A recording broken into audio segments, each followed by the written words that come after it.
I got Zhongli. I was very excited to have him after I played the La Historia. I adored his gameplay style and really love the different combinations that you can do with his kit, like the just normal attack combos with his stale. I haven't mastered how to really utilize it the best, but he is definitely a lot of fun to sort of swap out with other characters, especially with his spin attack, which gives a lot of options as to what you can do with it. But during the La Historia event, I noticed that it's very telling. I really love this story that miHoYo chose to tell with the character who is associated with history, Zhongli being the oldest archon and therefore also known as the god of history, as well as martial arts, among other things. But specifically here, he denoted at the end of the journey that history is changed, and it's changed over time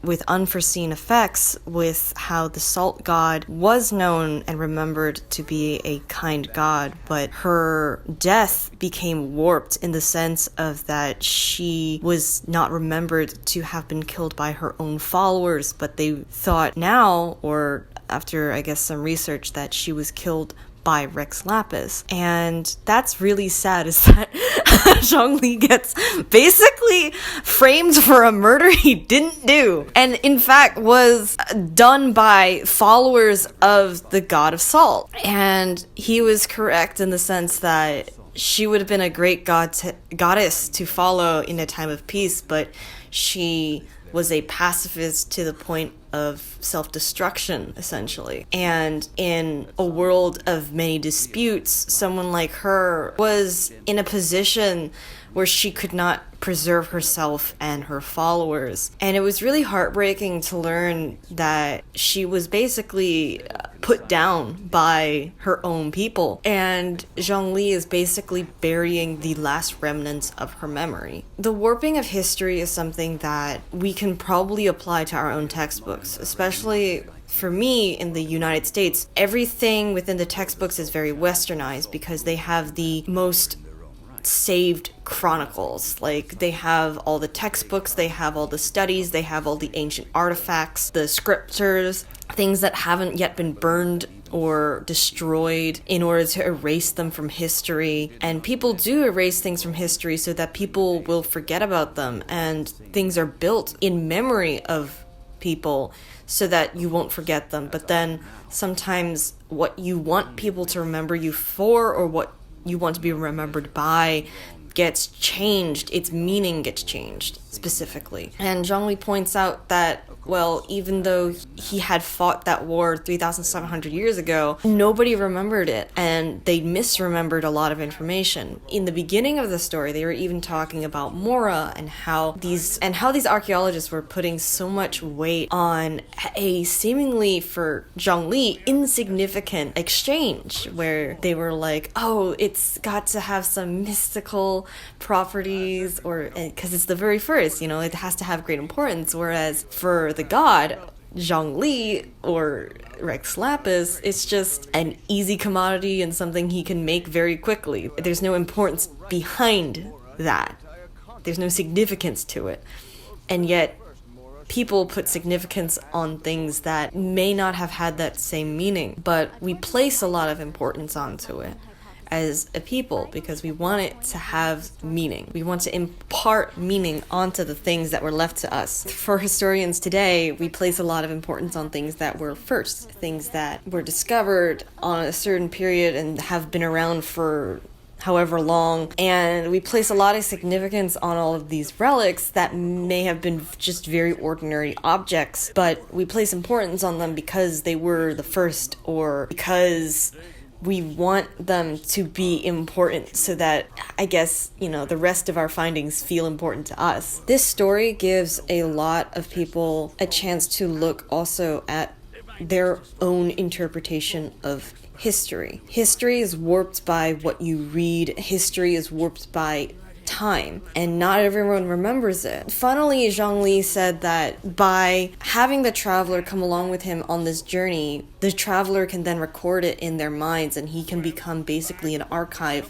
for the events that happen on Tibet. At the same time, human memory has also been known to be rather fickle, and people will misremember things and remember things in different orders depending on how long it's been, or where they immediately were, and their state of mind. So even history itself, when written, has a lot of bias. We understand this from our Western understanding of the world, where a lot of the times the people who record other people will degrade them or usually have a lot of biases towards what they do because they don't understand either the importance or significance of those actions, as there is a language barrier. And even language gets lost in translation. Culture is history, but a lot of it both gets lost and changed over time, and Zhongli's dialogue often reflects this. As a historical story, I really appreciate that miHoYo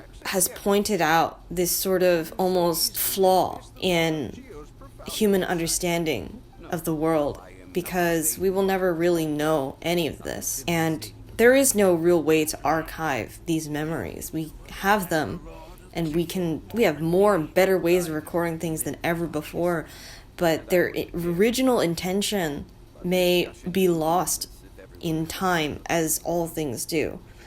And they might even lose their relevance. In his dialogue, once you get to a certain friendship level with him, Zhongli denotes that there's a lantern festival that is sort of just for show and celebration now, but it used to be of great significance to the people of Liyue, because throwing up those lanterns, the Flying Lantern Festival, used to be a signal to the soldiers of where to come home. It used to be of military importance, and now it is just a celebration for their culture. That sort of change is something that I think is wonderful and sad, because you lose a lot of the original meaning, but because it's gained a new one, it still exists, but in a different form. And it is something I think that people will always have to deal with, because everyone, I think, wants to be remembered forever. I think everyone wants things to be preserved and in the original state it was from.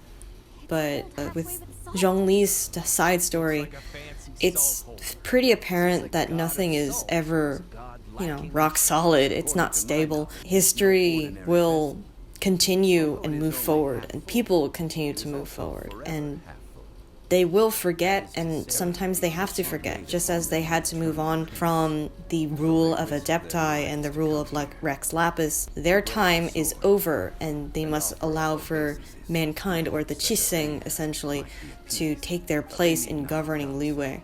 And I think Zhongli basically did that for the most part. It seems he sowed most of the seeds for that initially already, but clearly he was looking for a more firm approach to that. I wanted to appreciate the side story because being able to look at history and then being able to scrutinize it, to question it, is something that I think is going to be important for people just in general, especially now with the internet. Misinformation is very easy to come by. And so to scrutinize what you read and what you learn, I think is a great problem-solving skill. And miHoYo's side quest for Zhongli has very much, in my opinion, given people the chance to reflect on that. You may not escape that struggle immediately. Simply recognizing the truth is good enough for now.